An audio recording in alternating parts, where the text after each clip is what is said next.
Lamaisa, this is a milestone here because I think today,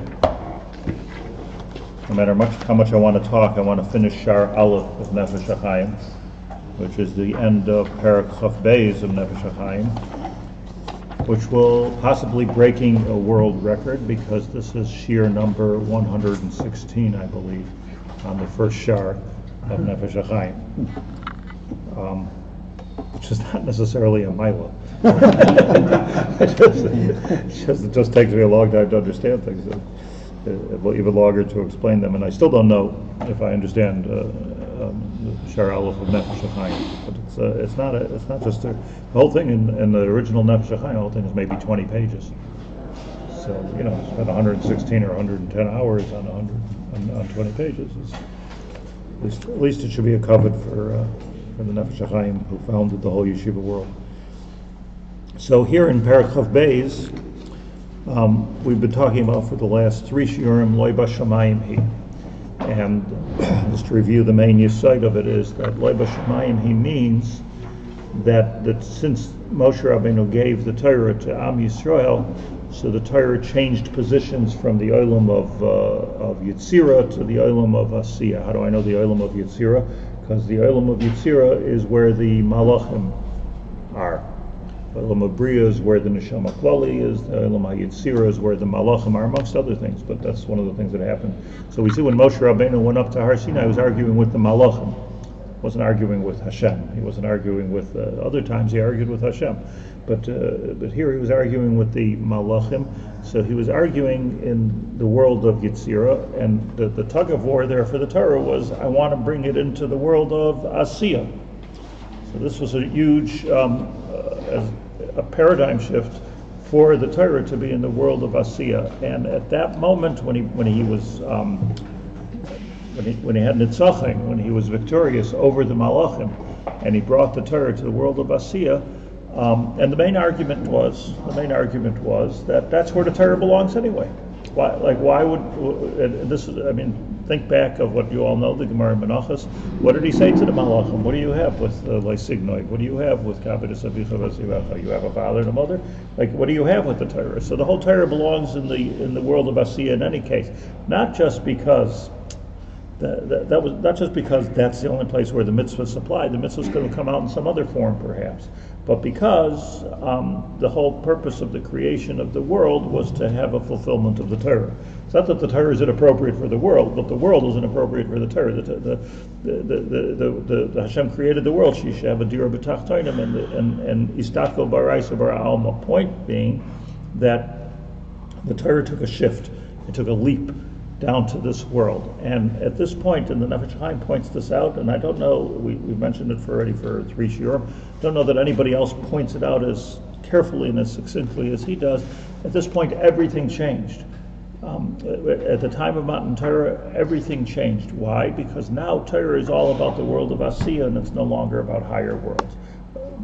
What does that mean for us? One of the things it means for us, one of the things is that Ein Navi Rashay L'Chadesh Davar Me'ata, from the time that Hashem gave the Torah to Moshe Rabbeinu, who brought it to Bnei Yisrael, so that it became here. So nobody can now say, I'm going up to the Shamayim and I'm going to find out what Hashem really wants to do, and I'm going to make a change over here. If you do that, you're Lahavdil Elef Havdalos, you're a Yashka, or you're a Shabsai Tzvi.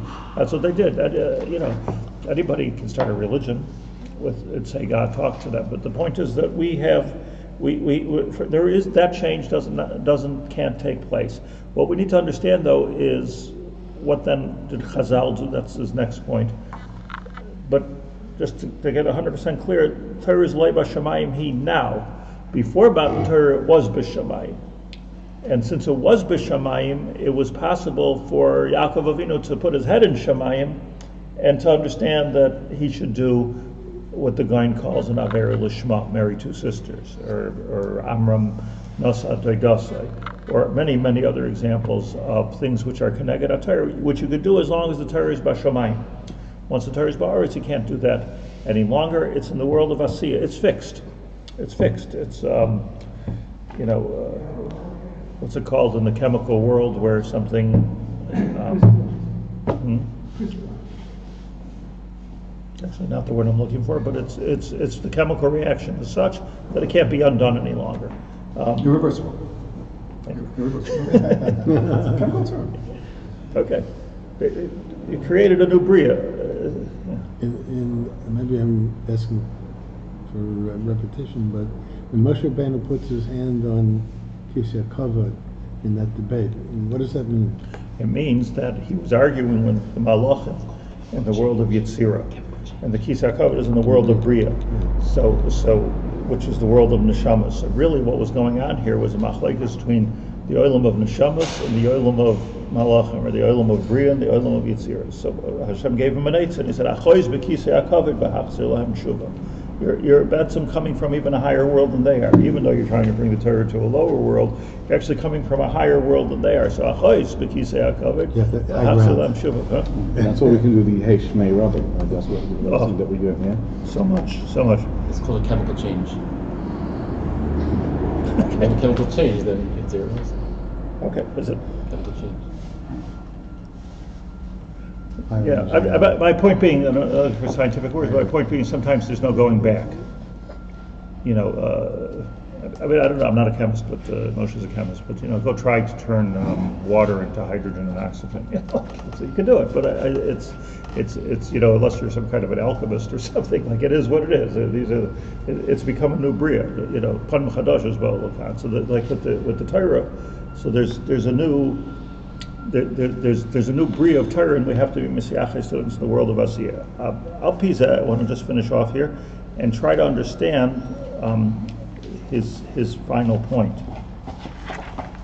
Let's start from here. After the time of Matan Torah, there was still a period of nevuah. A Navi can't be Yeshayahu, Yirmiyahu, etc. They can't be Machadish anything, all the way up to Esther. Esther was Seif Kol HaNisim, we learned, and Esther belonged to a generation with the Anshe Knesses HaGdolah, as the Rambam puts it, Chachamim Gedolim Sheba'aretz, Umehem Kama Neviim. Umehem Kama Neviim. There were Neviim. There was Chagi, Schari, and Malachi. They were part of the Anshe Knesses HaGdolah at that time. Cool. Chagi, Schari, and so it was a sort of what we need to look at it is as a combination, a homogenation of the world of Nevuah to the world of Chachma. Chachma comes after Nevuah. But that was the Pascha Nevuah in Yisrael in the time of Esther. It was also the canonization of the Torah, the time of Esther. Esther had to beg, Kisvuni l'Doros, I want to be in the Tanakh. She had to beg for this. Why? Because listen, we're trying to close this thing up, that we're ending the period of Nevuah.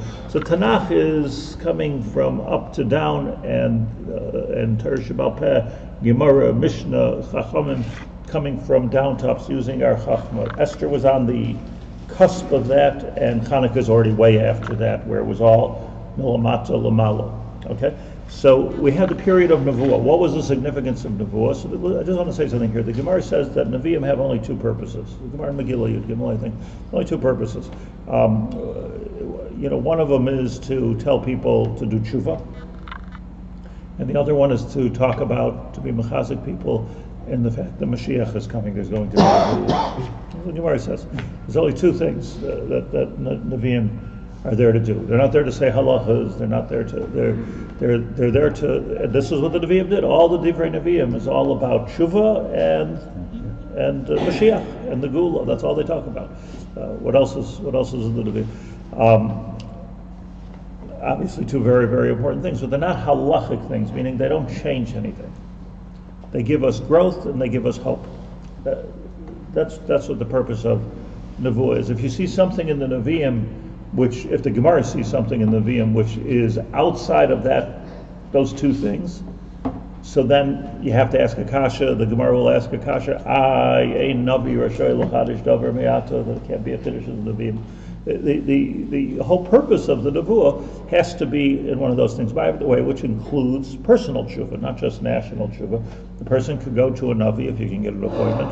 You can go to a Navi, and the Navi will tell you about your own neshama, and they'll tell you about your own what you need to do to fulfill your tachlis in the world. That's one of the things that a Navi was able to do. That's all part of tshuva. Which the Rav touched as growth. Growth. In other words, to say that if you don't do tshuva, you're not growing or shrinking. If you don't become what you're supposed to be doing, then you're not doing tshuva. You're not becoming who you're supposed to be doing. So growth and hope. Growth and hope. Next stage of history. Me'esha ba'avoinenu paska nevuah me'Yisrael. Nevuah ended too, time of Esther. Afi misasfu kol chachmei Yisrael asher nimsala ma'aseh breishis and ma'aseh merkava. Let's say Rabbi Akiva and Rabbi Yeshua and Rabbi Eliezer would all come together. Asher nimsala ma'aseh breishis and ma'aseh merkava. They knew everything. They knew all the Kabbalah of Ma'aseh Breishis, and they knew all of Yecheskel's Nevuah of Ma'aseh Merkava. They knew. It wasn't a problem of knowing. Rabbi Akiva was not a small person. V'yamiku hasagasam, and they would all come together in a meeting, all the Gedolei Hadar, and they would be ma'amik. They would go into depth with their deep hasaga, v'toyer zichlam, and the purity of their minds, l'shanois. And they say, Rabbi Sai, no more Timcha Zecher Amalek, it's not politically correct. Or they would say, it's okay now to eat swordfish. Or whatever they would say. But they say, it's just not relevant anymore. You just can't have to do anything. So what would happen? Af eze prat me'eze mitzvah ulahaktim ul-acher zmano chas v'shalom. Or they would say, this you should do a little earlier, this you should do a little later, meaning like what he's referring to probably to say, daven after the Zman. It's more chashav al pi Kabbalah. Lo noiva v'lo nishma aleim, sorry all you Gedolei Hadar, we don't listen to you. You've just started your own religion. V'af bebaskol, and even if there would be a baskol, amru and Bava Metzia, loy bashomayim hi. That would be, which is important for us to understand, crystallize this thought, that if all the Gedolim would come together, the Gedolim of the Mishnah, I'm not talking about the Gedolim of the Mishnah would come together and say something which is Keneged HaTorah, what they're doing is they're being oisik, what they would be doing, their mistake would be that they're oisik in Yonei Shamayim instead of being oisik in Yonei Aretz. That's the mistake according to him. So then we would say, Loi Bashamayim. We wouldn't say you're stupid, we wouldn't say you're wrong. We're saying the Torah is not there anymore. That's not your purpose any longer. Me'az Paska Nevuah, that's not what's meant to be going on. There were still some things that the Chachamim were allowed to do. And we spoke about this last week with Hanukkah. When the Gemara says asmachta ba'almahu, the Gemara means that they have to, before they're machadish something, Esther min atara minayin, right? Before the Chachamim are machadish a new halacha, they have to find something in the Chumash. They can't completely say it on this. If you go near Hanukkah, Yoytze Kanal, Chen Ligzar Gzeres Kama Yud Ches Davar, there's different in Yanim of Tumah. Now, that's talking about during the time of Chazal. Kasher nechtam haTalmud HaKadosh. Now we have, let's take this now another 1,000 years. From the time of the Bayis Rishon, where it was Paska Nevuah. Paska Nevuah was exactly, the actual Paska Nevuah was when Alexander the Great came into the Beis HaMikdash, so say Chazal. Sorry, the Nechtam Talmud was how many years after the Paska Nevuah? So you're going all the way from the beginning of the Bayis Rishon to the end of the Bayis Sheni and further, all the way to the end of the Gemara. So you talk about 1,000 years. So who redacted the Mishnah? Rabbi Yehuda Nasi. Who redacted the Gemara? Ravina and Ravashi. Is that what you said? Ravina and Ravashi. So Ravina and Ravashi, and the words of the Gemara, Haim Seif HaHayra'ah. By the way, Ravina and Ravashi, what their function and their siyata d'shmaya was to do, was to say, I'm quoting the Gemara, halacha kiman. That's all. Like this is, we go like Rabbi Yehuda here, we go like Rabbi Yeshua here, we go like this is what we do. Halacha kiman.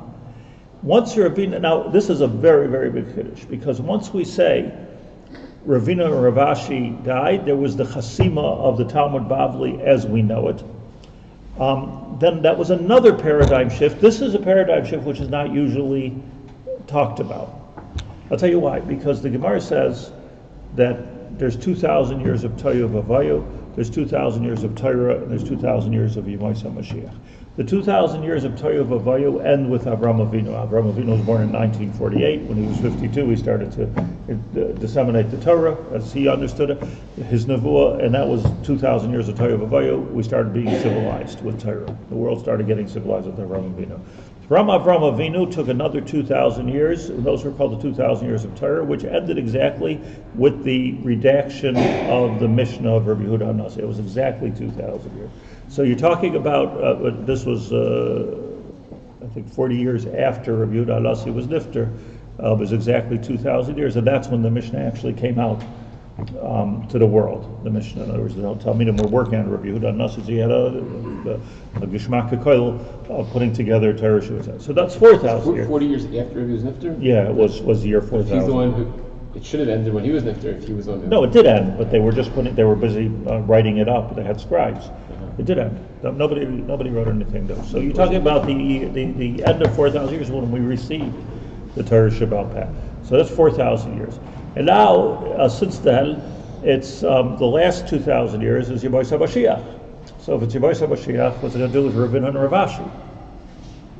So it's a hump in history which doesn't get a lot of cover. The Chasimus HaTalmud. What's my nafkamina? Yet, that being said, he says here, Kasher nechtam haTalmud HaKadosh ein lanu ela lishmar v'lasis k'chol HaKasav b'Torasenu HaKadosh sheb'ksav Shabbat Peh. He's talking about in the year 5,000, 4,600. That's what he's talking about. K'chol mishpatam v'chukaisam v'bizmanam v'prateim v'diktukeim b'lina toizmei v'natiyah kol, though you can't argue with the Gemara. Now the Rambam just says, the Rambam in his Hakdama to the Mishnah Torah so talks about this Nakuda. Was there any significance to the fact that Ravina and Ravashi, halachic significance to the fact that Ravina and Ravashi were nechtam the Talmud Bavli? Is it an important thing or not? Meaning, is it become now usher to, like, what happened? What ended? By the way, it's very interesting. Like, it's a subject unto itself. The different kufas in the history of Klal Yisrael, like if you're in learning. So you have the tkufa of the Goinim, the tkufa of the Rishonim, the tkufa of the Achronim, which I think has ended. I don't think it goes on forever. The tkufa of the Achronim, I think it ended, and all of these always ended with a major catastrophe. Where did it Chorban Bayis Rishon, the tkufa of Nevuah, the tkufa of the Mishnah. It all ended with if you look throughout history, it all ended with a Chorban. I think the Holocaust, that was the end of the Achronim. What do you have today? Gedolim. Tkufas HaGedolim. It's a new thing. I think you'll find as a term the word Gedolim used ever in recorded history. I didn't say somebody's Gadol B'Torah, but I'm just saying, like the Gedolim said. So it's Tkuf of Gedolim. What are Gedolim? Who are Gedolim? Who's a Gadol? A very interesting question. It's a new Tkufa. It's a new Tkufa. Basically, we're talking about, in my opinion, we're talking about somebody who understood clearly, somebody who understands clearly everything that was said by the Nevi'im and all the way through the Rishonim and the Achronim. And to be a Gadol means a leader, not a scholar. And this is extremely important to me because I believe this is what the Nefesh Hachaim is teaching us here. That we're talking about a leader. You can be a scholar, it doesn't make you a Gadol.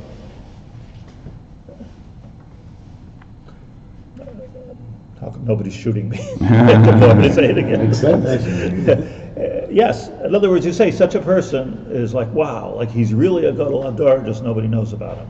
So, okay, if he's a Gadol Ador, nobody knows about him. He's not a Gadol Ador. Might be the Tzaddik Ador, might be one of the Lamed Vavniks, he might be the Talmud Chacham Ador. Gadol, the word that the Gedolim mean, they say Gadol is people that have taken on themselves, or people have given them the mantle of leadership, and that's like an extremely important thing. That being said, we're not talking about a political leader.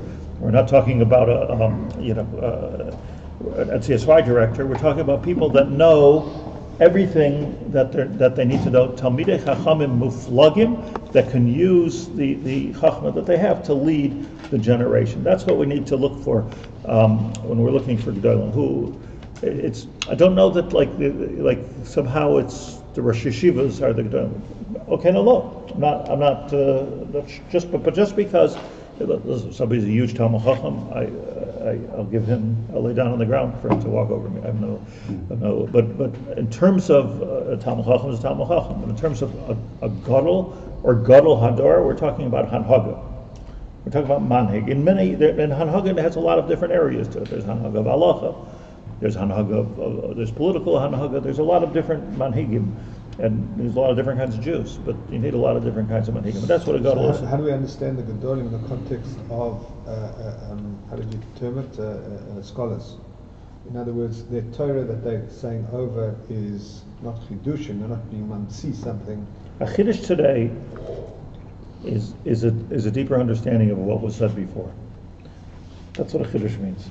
A Chiddush in the time of the Tanoim was a new understanding in the Chumash, that a new halacha that could come out of it. A Chiddush today means you've understood something and explained something better. If I understand it better and if I can help you understand it better, I've said a Chiddush. That's what a Chiddush means. Maybe you explained it before, but why wouldn't this 2,000 years of Torah start with Mamad Har Sinai? That's a very good question. Why by Abraham is Bashav? Because the 2,000 years is when it came from Avram Avinu's heart to Rabbi Yehuda Nasi's pen. Meaning it had to go all the way from the world of Machshava to the world of Dibur to the world of Maisa. The 2,000 years of Torah had to go through a ta'alich. We're talking about a process, and in that process, interesting, the transfer into the atmosphere of the Torah from Har Sinai, from Atzilus to Asiyah, was only the beginning of the transfer. Now we have to take that, and we have to develop it, and we have to integrate it, and that's why it ends at Rabbi Yehuda Nasi, where now it reached the world of Gashmias. Yes, it's written down. It's in the world of Gashmias. The other question, when we say that like Yaakov went up to Shemaim and was able to see about two sisters, so on the other side, so what are the Malachim talking about even in Shemaim? It's not like we're saying Moshe's argument that when you come down here you don't have. You mean, what were they learning?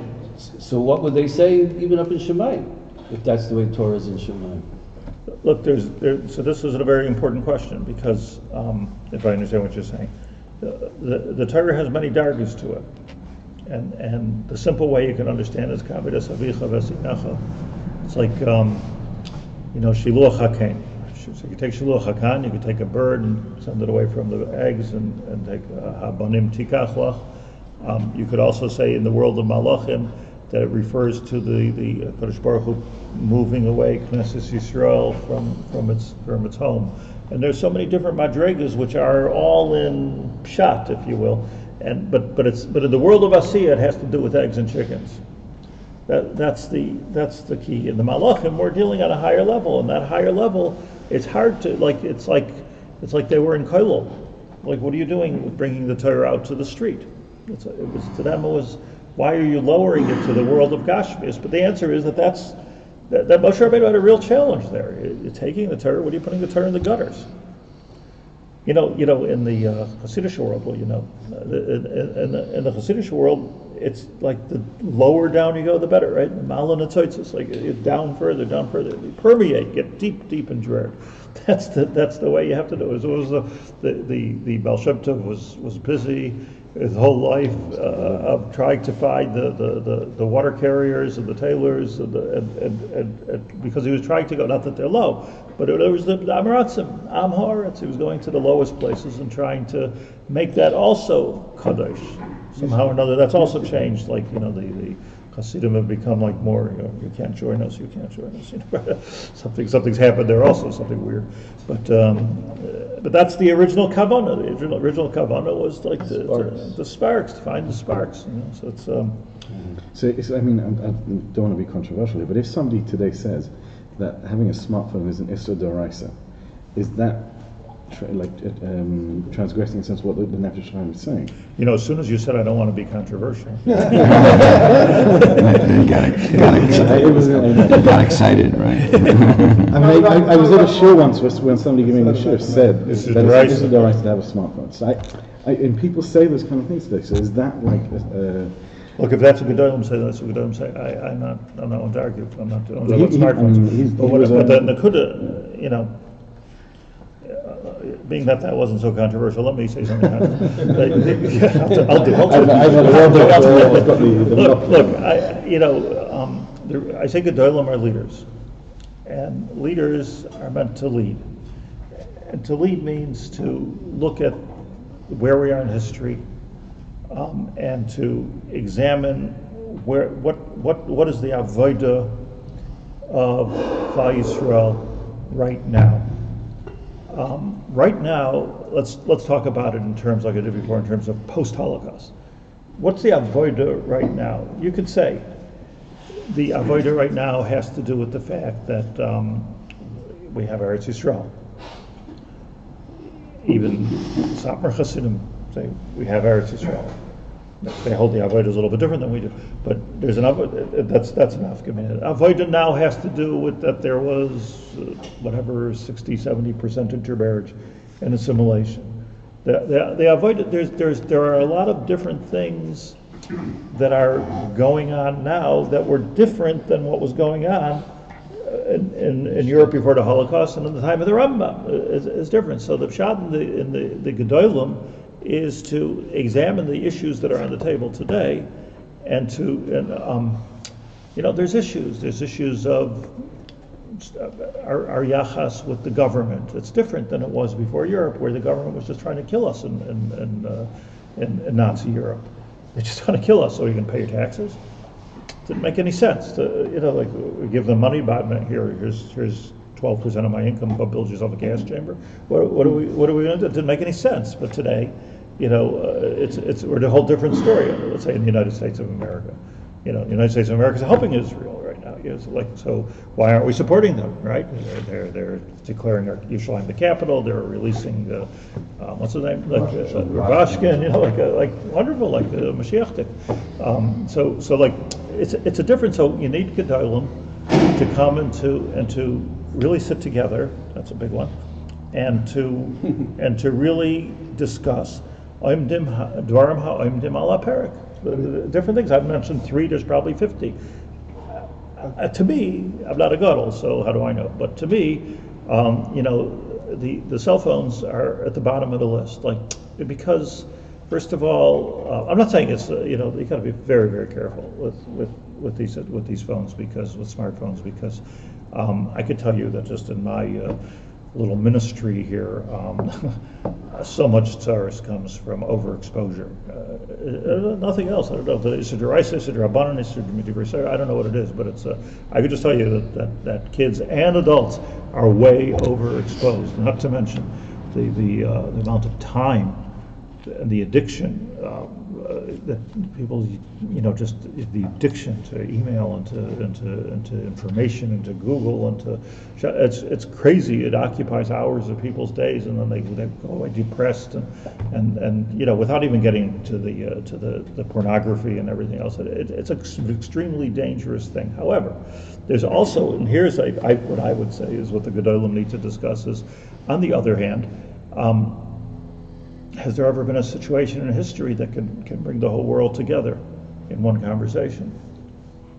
Has there ever been? I wanted to look up a Rabbi Chanan this morning at 6 o'clock in the morning. I didn't have the Kuntres Divrei Sefer online in less than a minute. I had the whole Kuntres Divrei Sefer on my isn't this something great? And there will come a time, if it hasn't come already, that you won't be able to drive a car or open your garage door without having the internet. So what do we, it's silly to just deny. So what's the answer? The Gedolim must come together. And this is in the Bechina of, Kotten HaMa'oris HaGadol. The Gedolim must come together and say, okay, how are we, this is a huge challenge. How are we mechanech properly in this challenge? How to use this? How do we teach our kids? How do we teach people how to use it properly? Just to say, don't have it is almost a silly, thing. Not to mention the fact that kids have it anyway. with all the not having it in the Isser and everything else, because everybody, I mean, it's just amazing who I get email from. You have email, of course. It's just amazing. If you have email, you have the internet. So once you're in there, you're in there. You can get in there. It's not what I'm saying is that I just wished. I'm yearning to see the magazine or the journal, which is taking the serious issues of our time, the serious challenges of our time, the shalom bias, the kids, the situation of kids, the different financial issues that are there, and do what the Gedolim of all the generations did, and deal with it. So if you're a Rosh Yeshiva, you've got to make sure that there's policies in your yeshiva. But if you're a Gadol, so a Gadol is saying for the whole world what to do. Should there be secular studies in school? Shouldn't there be secular studies in school? I mean, should people make parnasa? Is it a smart thing? Is it a smart thing that so many Rosh Yeshivas told their Talmidim not to get a high school diploma, not to is it a smart thing? And now the Nebuch, working in jobs for $6-7 an hour or 30 shekel an hour when they could be supporting their families and giving tzedakah at hundreds of shekels. Is it smart? I don't know. I'm not a gadol, but I just know that these are the questions. These are the questions on the floor. So that's the tkuf of the Gedol. Really, just on this leadership issue, you focused on looking ahead, looking forward. But you haven't put a dagesh on looking at your flock, like who exactly is walking behind you. What do you mean? Yaakov Avinu said to Esav, you go ahead, they're young, I can't push them too much, they'll die. Not every flock is the same. So every leader has to look who he's leading for. But say things that they need to hear, that's all I'm saying. Just the things that, I know there's things that I'm just yearning to hear.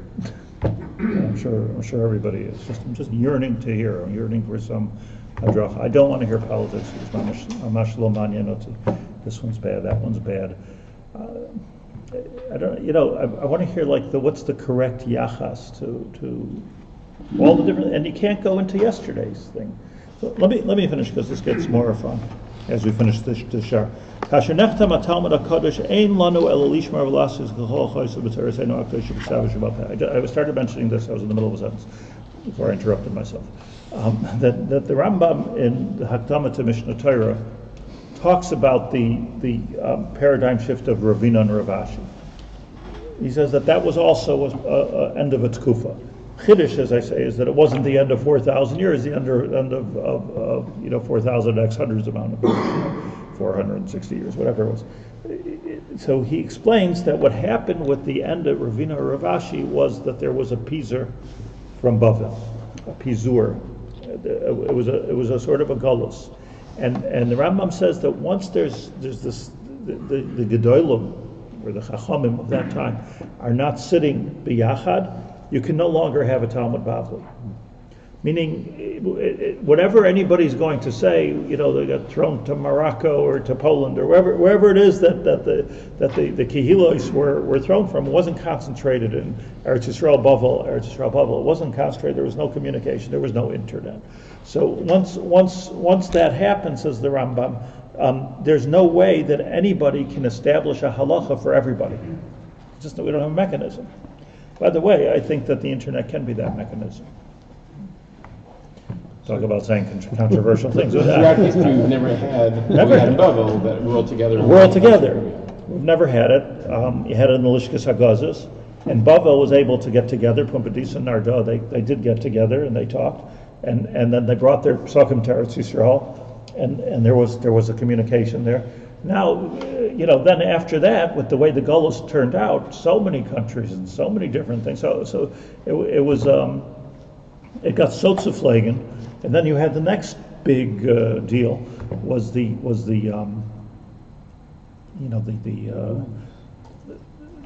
time of the Spanish Inquisition and the expulsion from Spain and Portugal, and you'll see that right after that came out the Shulchan Aruch. And tens of svarim, including Kabbalah svarim, which just, let's get this whole thing together. I think today it's the Rambam blames it all on the Pizur. The Chasimus HaTalmud, The tragedy that happened there was the Pizor. We could examine it historically, but it's interesting to know. It wasn't necessarily a shift down in terms of Chachma. This is an important point. It wasn't necessarily that we weren't as smart.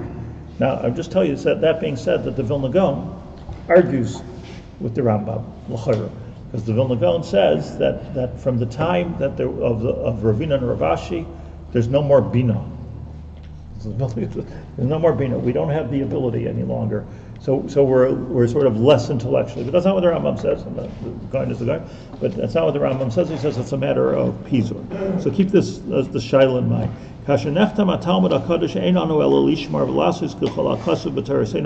Where are we today?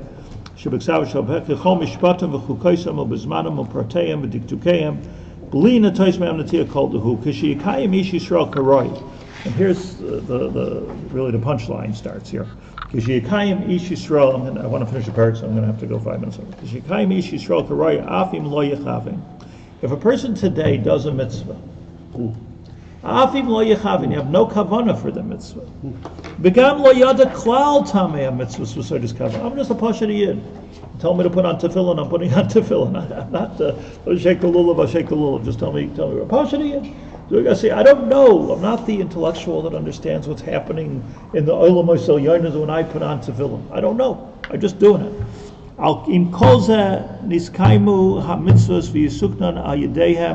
You're still makayim the mitzvah, and there's still a tikkun. All of the olamas are mesukin al yedehem. You fix this pasha yid that shaking a lulav and doesn't even know why. The pasha yid who does that is changing the entire universe. He's changing the olam of Atzilus and Bria and Yitzira and Asiya without any kavana. B'chol mitzvah lefisha ata u'makayir v'nyana v'yutan oiz lelekim. This is where he starts in Perek Aleph. V'yutan oiz lelekim. He gives HaKadosh Baruch Hu the koyach to give us more in this world. Shekain kava habayra yisbarach shmai tivam shalei lamayis sheyisnagu ayidei ma'isa adam. At the end of the day, and this he goes back to what he said in Ma'aseh Alav. If you can imagine a bell which is 10 stories high, or on top of the World Trade Center, or whatever it's called, all the way up on top, and the string comes all the way down to the street, and you're coming and you give it a ring. It rings up there. Yaakov Chevel, I'll say it rings. You just have to move it, and it rings. Do you have to know the engineering and the mechanics and why when I'm pushing this here does it ring up there? Maybe better not to know. Because the fact of the matter is, we live in the world of Asiya. Your job is to ring. Don't be the engineer here. You see what happens like if a person becomes too smart? It's like never let your kids use your computer because they're smarter than us. So what happens is they start programming it, they start fixing it, and they start making it better, and it never works the same. Right? Am I right? Yeah. Or is it just my kid? Like an unbelievable mitzvah. Just leave it alone. Don't touch the settings. Be an end user. Be an end user. Don't touch it. But you don't know. We know how to do that. Don't touch it. So what happens over here is that in the generation that we live in, we are in the world of Asiya. We are ringing the bell. Don't just be an end user. This is what he's telling us over here. Don't get involved in the what's happening and why it's happening and what world I'm being misaken. Now I have a tremendous yetzer hara to yes get involved in that. So thank God there's a next paragraph. Well, not that I do understand it, but I'd love to. What do we do with the Mekubala? I'm not talking about magicians. I'm talking about people that really do understand the deeper things of what happens, the physics of what happens when I push the rope here and why it rings over there. There has to be a lot of physics involved. Not that it makes any difference, but there has to be a lot of physics. So whatever you're a Mekubal. We see that we're blessed today from people, even the Chachmei Talmud, we have Torah from the Rashbi, Kabbalah. And we have people even much later than them.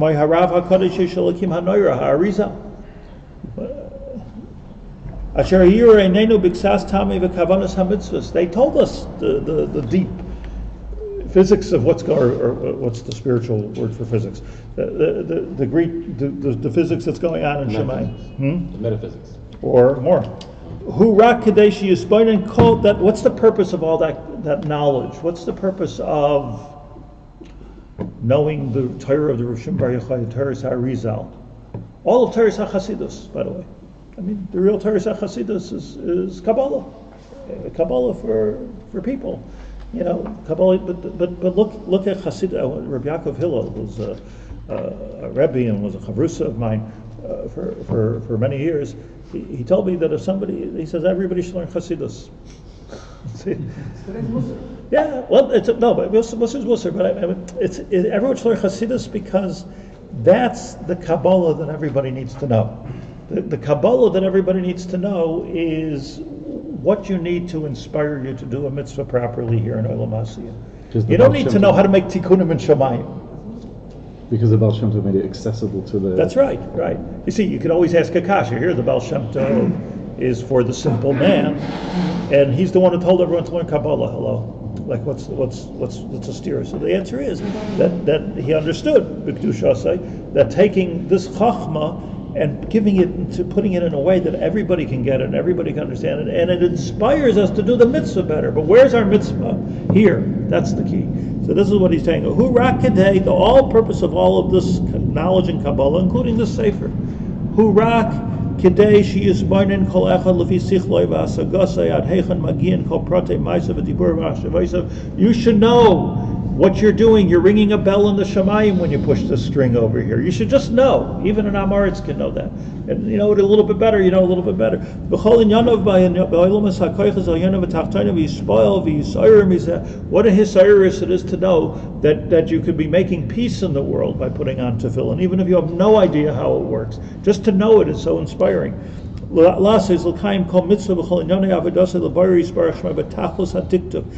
more careful you'll be with the tachlis and the diktuk of every mitzvah when you realize that how much it's changing the entire world. That's what it's for. Be'ema, v'yira, ba'ava, atzuma, u'b'kedusha, v'taras ha'alev. V'ayidei zeh, and by doing your maisa with, that's the kavanah. The kavanah is you have to know, not that you have to have kavanah. You understand, it's a very subtle point. Not that you have to, it's not your job to figure out how to be Masakein Olamos. That's Yaakov Avinu figured that out, and Rabbi Yonah Nasi figured that out. And even Ravina Ravashi told us how to do it. But our job is just do it. But you should know that when you're doing this, even a monkey knows you push the light switch and wow, all the lights go on. So you have to understand what it means that we put when we say ve'irastachli le'olam. You have to understand, the whole world just changed. Just know it. You don't. Do I know why these lights go on when I push the light switch? I do not. Honestly, I do not. But I know it does. I know a little bit about it, but you don't have to know. It's not important to know. I certainly don't know how my computer works. But we're end users. But the end users, just to know the power of it, is just amazing. And by just doing it with the kavanah of the importance of it, yigraim tikunim yoser gedolim ba'olamais, you're being goyrim with more tikunim in the olamais. You're doing more by just knowing that you're doing it. Amnam, however, and here's the end words of Perek Chav Beis, Amnam ha'ikar b'chol ha'mitzvos li'ikuva, what's ma'akiv in a mitzvah, who protei ha'maisa shebahem. It has to do with the maisa. And the reason for that is because we no longer live in those worlds. See, machshava, dibur, umaisa. We are in the world of maisa. Maybe you'd like to be in the world of machshava, like Avram Avinu was, but we're not. We're in the world of maisa. That's where we are. So it's all about asiyah. Don't get involved with the back of the computer. Don't get under the car if you don't. Don't get under the hood. Don't do it. Just drive. I don't know why it works, but it works. You drive, press the gas, press the brake, it works. You don't have to know, and if you know, it could be a little bit of knowledge can call you often also. But to know that there's tremendous amount of chachma in this car, even a million times may not reach more chachma in the bria, and HaKadosh Baruch Hu gave us the buttons here with our Taryag mitzvahs. Just do them and do them right, and this is the end of shaar alef. Solik shaar alef. It started shaar beis on Sunday.